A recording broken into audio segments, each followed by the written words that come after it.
You've booked your holiday, you've booked your flight, you've booked your cruise. How much cash do you take with you for your first 24 hours? These are a couple of handy hints that I use when I'm travelling.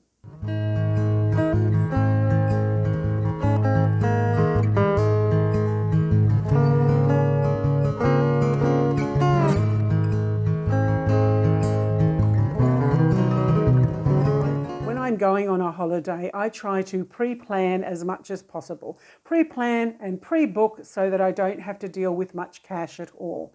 So that would be, for example, a multi-share ride from the airport to the hotel or the cruise port to the hotel. That's not always possible. So what I calculate is what I would be spending in a 24-hour period and try and carry as much denomination of cash for the country or my destination.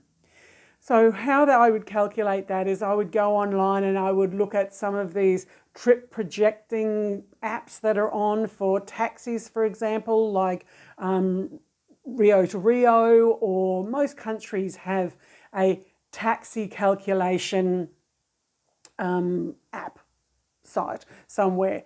And the other thing is some countries actually have a set price for a taxi from the airport to a major destination such as the city centre. For example, New York City from LA, from the airport to Manhattan was about $54, and that took into consideration the tolls, etc. So that was, of course, a couple of years ago. Those prices may increase, but there will be a set price. I know in Oman there is a set price for the taxis, how much you would anticipate to spend. So doing a bit of research beforehand, that will give you a guide on how much cash you need to carry for transportation. Another part of the calculation that I take into consideration is how much I will need for food for the first 24 hours. And I will often book a hotel that has a breakfast, so for the first morning I don't really have to worry about that. But from when I've arrived at the airport, if I need a snack or a drink or something, work out online how much those would be. And I will always budget about $30 for Australian dollars, converting that into whatever currency that you're going to be spending. So about $30 will get you a snack and a drink, etc. And if you don't have breakfast already prepaid, something for street food for breakfast on day one, $30 should cover you as a single person. Of course, if there's more of you, you budget more money for more people. When you are exchanging money and bringing them into a new country, what you want to do, especially if it's a country for that tips, is having a few notes of smaller denominations so that you can tip without a problem. If you hand over a larger amount of money, the person's not going to give you any change back. So when you are exchanging your money before you leave the country, make sure that you have some small denominations. Also, when you are looking at a new currency, it's always good to familiarize yourself what a counterfeit note looks like in that new currency, because if you get money exchanged in that foreign country, there may be a scam going around where they try to slip in a few counterfeit notes to tourists.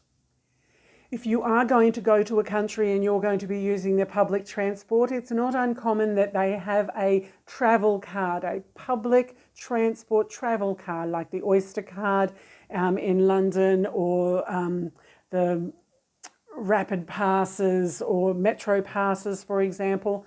So they often require a deposit to get the card, and then you load onto it a certain amount of money. Some places you can do that at a kiosk where you could be able to use your debit or credit card, but other areas you might only get them from a machine where it only may accept cash. So do some investigations about the country of your destination to see how their municipal public transport travel card is dispensed, because you may need to carry some cash on you for that.